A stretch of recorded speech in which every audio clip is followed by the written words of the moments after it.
Você está pronto para sintonizar o além? O conteúdo deste podcast pode ser sensível para algumas pessoas e causar gatilhos emocionais.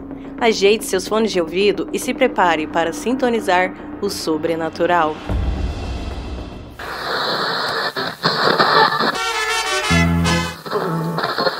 Eu conheço cada palmo desse chão. Opa, freia aí. Antes de iniciar o caos hoje, tenho um recado especial para você. Nosso podcast Márcio Coxa Rádio Sobrenatural está completando 1 ano. E como todos sabem, eu sou radialista e também um colecionador de rádios antigos. Com isso, estou criando uma ação onde você, com apenas R$1, poderá ganhar um dos melhores e mais bonitos aparelhos de rádio fabricado no Brasil. O belíssimo rádio Companheiro, modelo Itamaraty Vintage. Ele é super moderno, com 3 faixas FM, FM estendida, AM, Bluetooth, leitor de cartão e pendrive. Ele será seu grande companheiro de notícias, entretenimento, músicas e muita diversão. Essa ação nos ajudará na melhoria de nossos equipamentos, softwares de bancos de dados. E se você gosta do meu podcast, participe com 1 ou 2 ou mais bilhetes. Assim, você fará a diferença do futuro do nosso podcast. O sortudo será premiado no dia 26 de outubro de 2024, através do resultado do sorteio da Loteria Federal. Essa ação é por tempo limitado ou até termos bilhetes disponíveis. Não perca! O link da nossa ação está na descrição desse episódio e no perfil do nosso Instagram, @radio.sobrenatural. Agora sim, podemos seguir a contação do nosso caos da semana.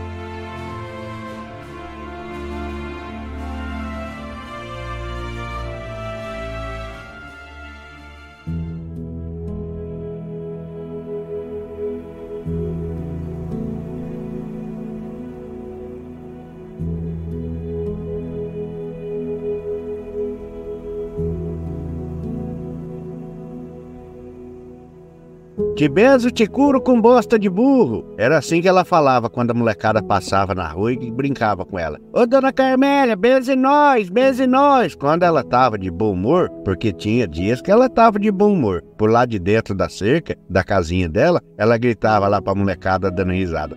Te benzo, te curo com bosta de burro. A molecada saía brincando contente. A molecada tinha muito medo dela. Porque tinha dias que passava lá, a molecada passava, via ela lá no quintal da casa, via ela sentada na varanda. Era uma casinha de madeira dessas, feita muito tempo atrás, onde tinha uma varandinha, tinha uma escadinha de uns 3 degraus para subir, e ela sentada lá. Muitas vezes, quando ela não estava de bom humor, ela ficava sentada num sofazinho que tinha na frente da casa. A molecada passava. Ô, dona Carmélia, benze nós! Pois ela xingava a molecada. Aquele dia, podia contar que ela não estava bem. Mas a dona Carmélia era conhecida como ser benzedeira. Tinha uns que gostavam de vez em quando ir lá bater um papo com ela, mas não era todo dia que ela estava de bom humor. Tinha dia que ela se trancava dentro de casa, não saía pra nada e ficava muitas vezes semanas. Ninguém via a cara dela. Muitas vezes passavam na rua e escutava ela chorando. Lá da rua escutava ela chorando, como se estivesse implorando por alguma coisa.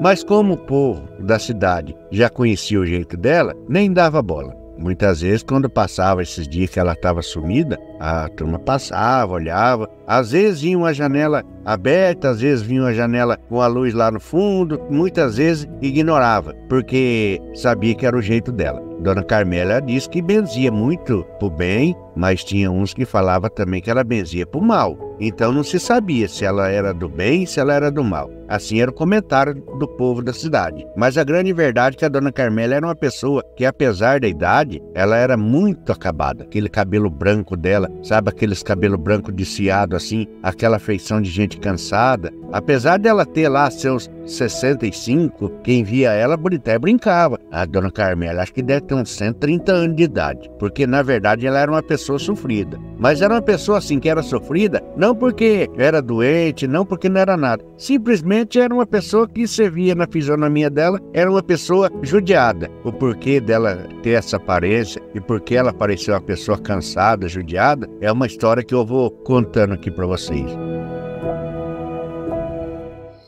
Dona Carmélia, quando alguma vez chegava alguém lá para benzer, se ela tivesse de bom humor, naqueles dias bonitos que ela dizia, ela sempre estava disposta, sorridente. Quem via ela não sabia que muitas vezes ela passava noites, madrugadas naquela varanda daquela casa, xingando, falando com ninguém, muitas vezes falando palavrão. Ela ficava ali, a turma até ficava com medo. Mas para quem já conhecia, não tinha problema, porque era o jeito dela. E quando ia alguém lá para benzer, que ela estava nos dias bons, diz que dava resultado. Ela fazia um benzimento, a pessoa que se tivesse doente se curava, era o comentário do povo. Mas tinha muita gente que tinha muito medo dela. Tinha muito medo da Dona Carmélia. Quando o pessoa ia lá para querer fazer mal para outra pessoa, ela fazia umas rezas lá, diz que a outra pessoa na qual ela tinha feito a reza, diz que, olha, sofria, viu? E quem contou essa história detalhada depois que a Dona Carmélia morreu, e nessa morte da Dona Carmélia foi uma coisa complicada de se entender, e quem contou essa história foi a irmã dela, a Dona Dalva. Olha, eu e a minha irmã, quando a gente era menina, a gente era tão feliz, a gente morava tão contente. A gente sempre foi do sítio. Depois que a gente saiu do sítio, que ele veio embora para cá, por causa de uma tragédia que aconteceu com meu pai, a nossa vida ficou desse jeito. Essa minha irmã, ela ficou desse jeito aí, mas não é culpa dela não. Eu daqui eu cuido dela. Eu vou lá, eu não deixo faltar nada para ela. Eu sei que a cabeça dela é perturbada. Sempre foi assim. Mas você sabe por quê? Olha, é até difícil de contar, mas é assim. Sintonize o além com a Rádio Sobrenatural. Vixe, a gente era menininha, ela é mais velha que eu. E nós morávamos no sítio e meu pai tava para perder o sítio. É por causa desses negócios de documentação. Sabe, antigamente, o povo de antigamente não sabia mexer com esses negócios de documentação. E estava tendo uma demanda com um dono de terra num sítio do vizinho, e tinha 2, 3 sítios do lado do nosso que era do mesmo dono. E o nosso ficava do lado. Meu pai ia perder as terras por causa dessa demanda, porque meu pai não ia conseguir ganhar. Um dia nós na roça, nós estava lá, eu já estava lá, eu já servia para varrer tronco de café, eu já ajudava a carregar as coisas na roça. Porque mesmo eu pequenininha, eu sempre gostei de acompanhar meu pai e acompanhar minha mãe. Meu pai era o Zé Espanhol, todo mundo gostava dele.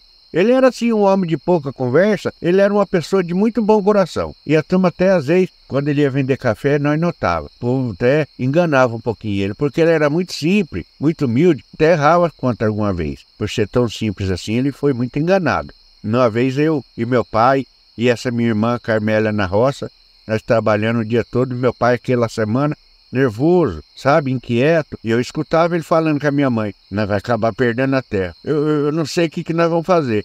Nós vai acabar perdendo essa terra.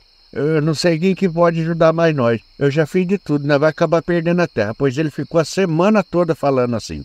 A semana toda, eu lembro, eu era pequenininha, eu lembro na roça, ele empanhando café, rastelando café, e ele falando, eu não sei para quem pedir mais, eu não sei para quem pedir mais, sabe, assim como se ele estivesse falando sozinho, porque numa rua de café, quando a gente tá trabalhando, um trabalha aqui, o outro trabalha mais longe, e quem estava mais perto dele lá, era nós, eu e a minha irmã, que até então nós era pequenininha, nessa época aí eu tinha 6 anos de idade, a minha irmã Carmela se tivesse 12, por mais que o meu pai falasse, a gente não entendia as coisas do mundo. E ele, a semana toda, a gente sabia, porque quando muda o jeito da pessoa, a gente que é criança sente mais logo, né? A gente já vê que a pessoa tá mudada. E aquela semana meu pai tava resmungando mais do que o normal. A minha mãe, coitada, não sabia nada, não entendia nada dessas coisas, minha mãe ficava triste. Eu lembro que muitas vezes chegando da roça, ela fazendo janta, ela chorando, porque ela sabia que nós ia perder a terra por causa daquela demanda. E isso eu vim entender depois de moça, né? Porque até então criança já não entende nada dessas coisas, né? Sintonize o além com a Rádio Sobrenatural. Eu lembro que eu embaixo do pé de café, varrendo tronco, eu sei que na hora assim, eu comecei a sentir um frio, comecei a sentir um arrepio, e eu vi por debaixo do pé de café que chegou uma outra pessoa. Uma pessoa com um sapato bonito, um sapato preto. Eu vi por baixo do pé de café assim. E eu fiquei ali olhando. Eu senti assim um frio, eu escutei o meu pai conversando com essa pessoa que apareceu. E essa pessoa falava, mas você sabe que eu não entendia, falava outra língua. Eu não entendia nem o que o meu pai falava e nem o que o homem falava. Eu vi que era um homem. Tava de um sapato bonito, um sapato preto. E eu saí debaixo do pé de café assim, olhando, devagarzinho, escondido, porque a gente era muito vergonhosa quando chegava gente estranha. Ali do nada, nós estávamos na ponta de uma rua de café, onde passava uma estradinha, era onde terminava a roça do meu pai e começava esse outro sítio, na onde o dono estava movendo essa demanda pro meu pai. Bem ali naquela ponta ali, aí aparece esse homem. E eu debaixo do pé de café olhando, fui saindo devagarzinho, e eu vi eles conversando. Mas eu não entendi o que eles falavam. Parece que era outra língua. Ele falava, meu pai falava, erguia os braços, falava, sabe, aquele jeito do meu pai, falava alto, mas eu não conseguia entender, por perto que eu tava do meu pai, não conseguia entender o que meu pai tava conversando com aquele homem. Era um homem que tava bem vestido, sabe, de sapato preto, me lembro até hoje, uma roupa preta, e ele conversando, e eu tentando entender e não conseguia, uma coisa estranha, e eu vi as pessoas conversar e não entender, como se estivesse falando outra língua. Eu lembro que numa hora ele apontou o dedo assim, com umas 4, 5 sacas de café que tava na ponta da rua, na beira da rua do café. A minha irmã, a Carmela, estava sentada em cima desse saco de café. Ele apontou assim, aí meu pai fez assim, concordando. Eu entendi que talvez aquele homem quisesse comprar o café do meu pai. E naquele dia meu pai voltou embora. E logo já estava escurecendo, nós voltou embora. Meu pai tinha carregado o saco de café na carroça e veio nós embora. E meu pai daquele dia não falou mais nada. Cheguemos em casa, a minha mãe fazendo janta e eu vi ele conversando com a minha mãe. Olha, eu conversei com aquele advogado. Foi um advogado lá. Eu não sei de onde ele apareceu. Olha, mas disse que vai ajudar nós. Ó, nós não vai perder a terra mais. Deu assim um certo ar de euforia no meu pai, sabe, gente? Quando é pequena, por mais que a gente não entenda das coisas, mas a gente percebe que as pessoas estão mais eufóricas. E aquele dia meu pai tava, tudo contente. Olha, passado um tempo, fico até arrepiada de falar. Meu pai na justiça não perdeu nem nada da terra dele. Não perdeu nada, meu pai ganhou a demanda. Eu não sei o que aquele advogado fez, que olha, eu não perdeu a demanda, porque até então, quem cuidava dessas coisas pro meu pai era um advogadozinho que tinha na cidade lá, que cuidava das demandas de muita gente, mas esse advogadozinho aí cuidava das demandas desse homem que tava querendo tomar o sítio do meu pai, dizendo lá que tinha problema com documentação de terra, com medição de terra.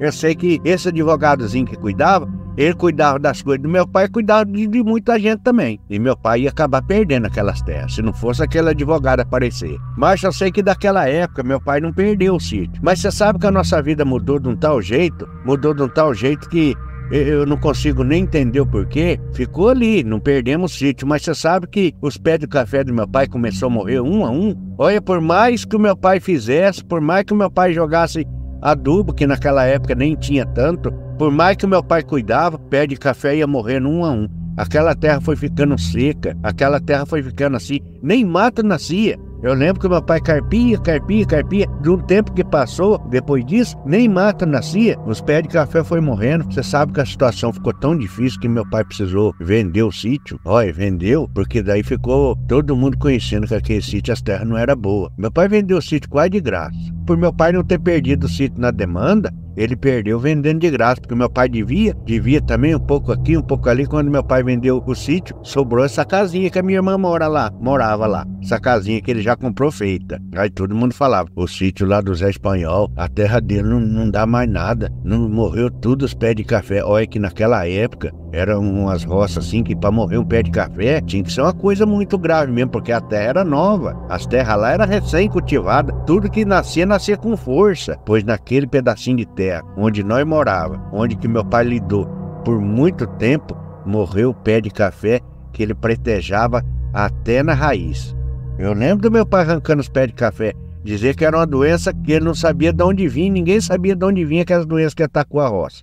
Por daí aconteceu que foi vender o sítio quase que de graça. Sobrou aquela casinha que a minha irmã morava e sobrou essa que eu moro aqui. Meu pai, no finalzinho da vida dele, morando ali, nós morava também. Essa outra casinha o meu pai deixou ali, comprou porque pegou no negócio do sítio, porque senão também nem ia comprar. E talvez hoje eu nem ia ter casa para morar.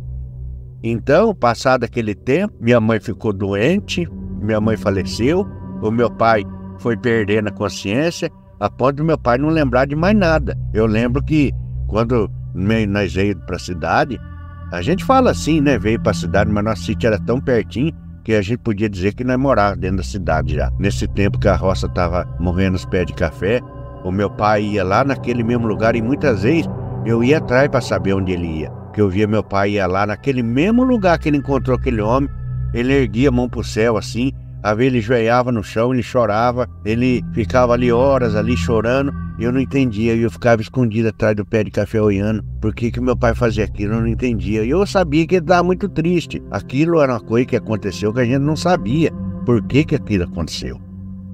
Pois um dia trágico, meu pai pegou uma garrafinha com água e pôs um pouco de BHC. Você sabe, né, seu macho? BHC é aquele remédio que tem, aquele veneno que tem para café. Antigamente se usava muito. Hoje eu nem sei se tem. Meu pai fez um BHC dentro da garrafinha com água. Ele foi para esse lugar aí, naquele mesmo lugar que eu não vou esquecer nunca. Ele chorou, ele ficou triste, ele ajoelhou. Pois olha, naquele mesmo lugar, ele bebeu esse veneno tudinho, ali mesmo ele ficou. Ali mesmo ele ficou. Foi um dos dias mais tristes da nossa vida. Porque nós sabemos que foi ali porque eu fui atrás. Porque nós sabíamos que o nosso pai já não estava com a cabeça boa.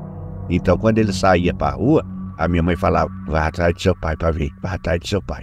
Porque a gente tinha medo dele se perder, medo dele ir e não voltar, sabe? Esses medos que a gente tem, né? E muitas vezes quando ele saía, que demorava para voltar, podia contar que ele estava lá na roça. No mesmo lugar. Eu me lembro daquele lugar porque infância de criança tão bom, né? E um lugar que marcou. Eu sei que por fim nós não perdeu a terra, por fim nós... Mas olha, foi pior do que ter perdido, porque nossa vida desandou demais. A minha irmã ficou desse jeito. Ela ficou com a cabeça meia bobada também. Desde menina, desde aquele dia, porque até então nós brincávamos de boneca, desde aquele dia nós brincávamos de casinha, minha irmã era normal. A Carmélia era, sabe, era uma mocinha bonita. E daquele tempo pra cá que nós veio embora do sítio, e daquele dia que o advogado teve lá, e daquele dia pra cá ela ficou sem juízo. Ela ficou desse jeito aí. Desde quando a gente tá aqui pra cidade, a gente veio morar naquela casa, e depois eu casei e vim morar nessa casa minha aqui, ela ficou lá sozinha. Ela ficou lá sozinha e foi derradeiro. A cabeça dela já não ajudava, tinha momento que ela era mais lúcida. Ela rezava, tinha momento que ela benzia os outros, e tinha gente até que falava, não, ela curou. E tinha outros que ela, sabe, ficou uma pessoa assim, quem via não conhecia, era uma pessoa louca, Carmélia. É benzedeira, mas ela é louca, tem dia que ela tá bom, por isso que a molecada passava na rua. Ah, a dona Carmélia é benzinói, mas a molecada falava com medo. E ela, quando ela tava nos dias bons, ela falava, te beijo, te burro, te beijo, te curo com bosta de burro. Mas tinha dia que ela jogava até pedra na molecada. E ela gostava muito de gato. Gato tinha naquela casa com força. Eu não sei de onde brotava tanto gato. Olha, parece que nasceu um gato na cidade, morava e mudava lá pra casa da minha irmã. Pois olha, seu Márcio, um dia eu tô em casa, já era bem cedinho já, apareceu lá um caminhoneiro na porta de casa. Porque pra cima da nossa casa tinha uma indústriazinha e pousava bastante caminhão. E a turma aqui ali conhecia bastante nós ali, que nós... Cidade pequena, você já viu, né? Ô, dona Dalva, vai lá na casa da irmã da senhora lá, que ela tá lá, ó, na varanda sentada lá, tá com a vela na mão, e ó, a gente passou, chamou e ela não tá lá, não se mexe. E eu corri lá, porque das vezes que acontecia qualquer coisa, era lá que eu ia ajudar. Pois olha, seu Márcio, aquele dia, ela disse que passou a noite toda, a turma contou. Que passaram a noite toda, ela ficou na varanda da casa com aquela roupa preta, segurando aquela vela na mão que acabou até queimar a mão dela. Ela com aquele olhão estalado assim, ela já tinha morrido. Ninguém sabe do que. Ela morreu ali sentada na varanda ali. A noite inteira diz que ela ficou ali com aquela vela na mão. Ela amanheceu, ela tinha morrido. Eita, mas foi uma tristeza, seu Márcio. Foi uma tristeza. Porque irmã da gente, né? Você sabe como que é. O povo da cidade ficou admirado. Pois olha, fomos correr atrás de fazer o velório. E foi daqui, corre de lá. Sabe, né, mas a gente nunca teve aquele recurso, né? A gente sempre foi pobre. Mas a gente fazia o que podia. E estamos lá. Fazer o velório naquela época, os velórios se faziam em casa. Os velórios era assim. Era a noite toda ali, o velório era na casa da gente, não tinha outro lugar. E ali começamos. Levamos ela lá pra funerária, veio o médico, olhou e sabe, Márcio, ela já tava até dura, sabe? Não conseguia nem ajeitar ela pra pôr num caixão. Mas enfim, depois de tudo arrumado, pôs o caixão na sala dela e ali muita gente vinha de curiosidade pra ver aquele velório que foi esquisito. pra quem via lá dentro do caixão assim, mano, aquele rosto feio, aquela coisa assim, de pessoa que tá braba, aquela fisionomia de gente ruim. Você sabe que ela tava ficando até roxa. Tava ficando até roxa, sabe? Pra quem via, olhava, pra quem não conhecia, olhava, nossa senhora, não parecia nem gente. Eu morria de dó, Márcia, eu morria de dó. Rezei bastante e a Lina ficou durante aquela tarde, começo da noite, passou um tanto de gente lá. Quando fez 3 horas da manhã, eu lembro bem, porque fazia pouquinho tempo eu tinha olhado no relógio. Você sabe aquelas 2 velas que fica sempre na cabeceira do caixão? É aqueles castiçal que a pessoa põe.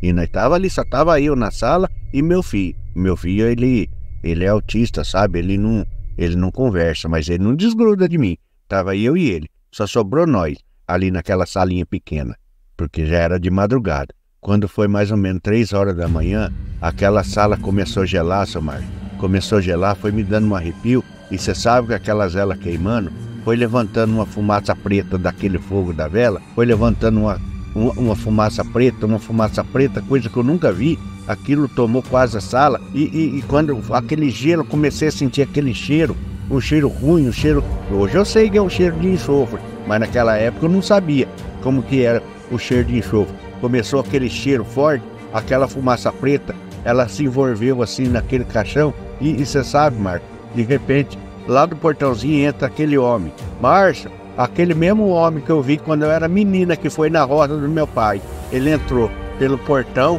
ele subiu aqueles 3 degrauzinhos da casa de madeira, aquele que quando ele pisava assim, eu vi que a madeira chegou a rangir como se tivesse uma pessoa muito pesada assim. Ele subia naqueles 3 degrauzinhos, aquela fumaça preta, aquele frio, aquele cheiro ruim, aquilo foi me dar aquela gastura.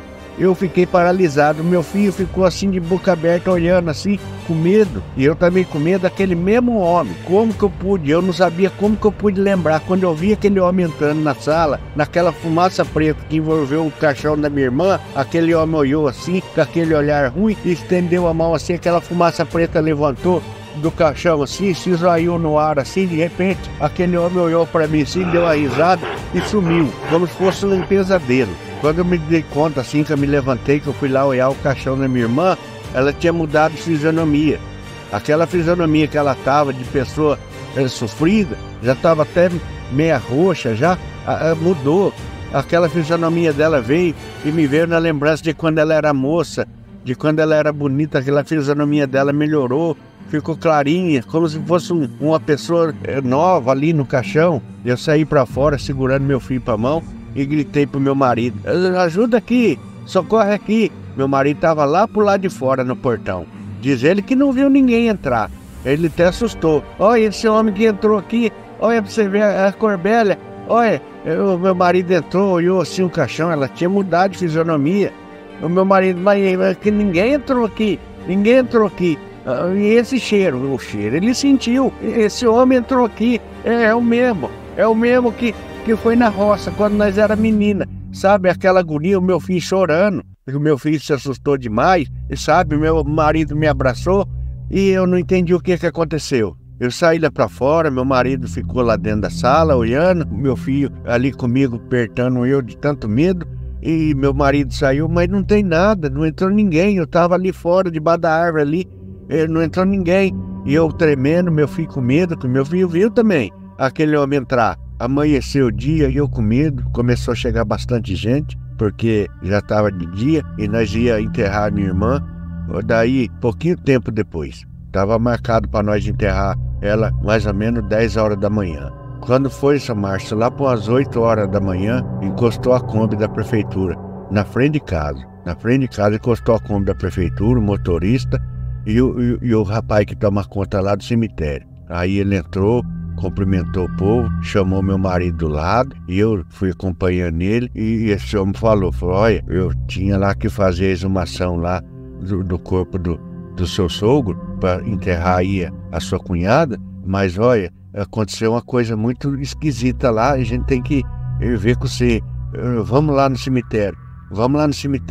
Aí naquilo me despertou a curiosidade, porque ele estava falando do meu pai, e meu marido entrou na Kombi, eu fui junto, até o meu filho não levei. E nós chegamos no túmulo.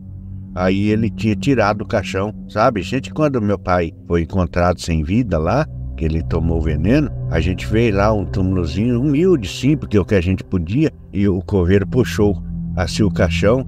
Quando ele puxou assim de novo, ele abriu a tampa, o corpo do meu pai estava intacto.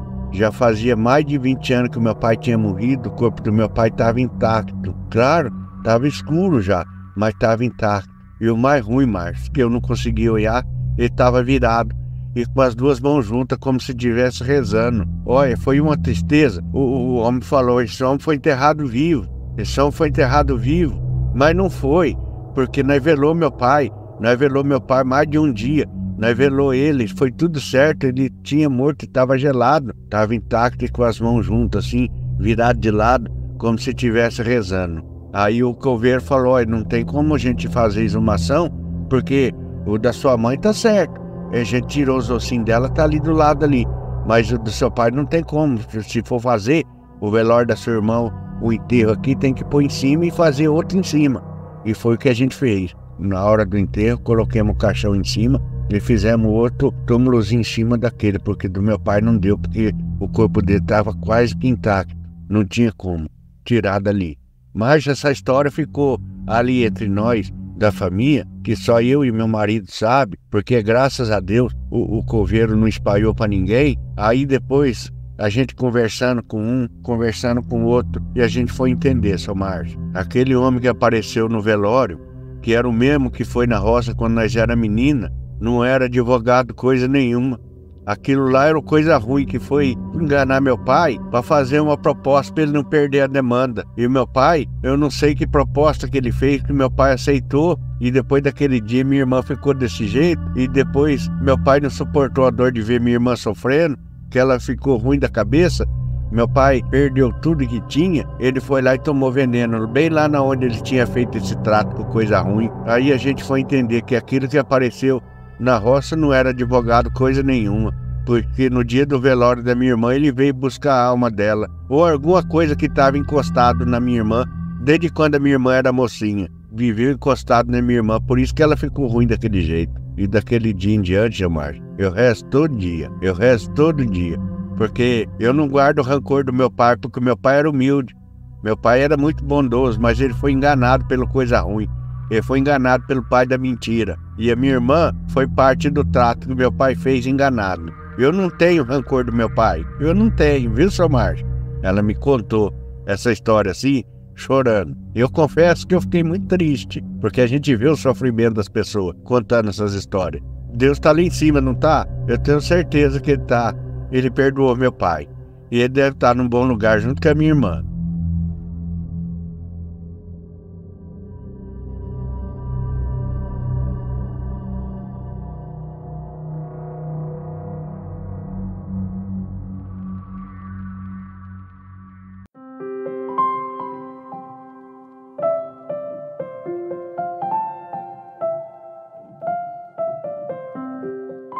E se você está gostando do nosso podcast e você quer nos apoiar, dá uma força. Se você quiser me pagar um cafezinho na estrada, te agradeço muito. Esse nosso projeto, a gente conta com o apoio de vocês, ouvintes, que pode nos ajudar. O link, a descrição do nosso apoio, se você quiser se tornar um apoiador, está aqui no nosso episódio.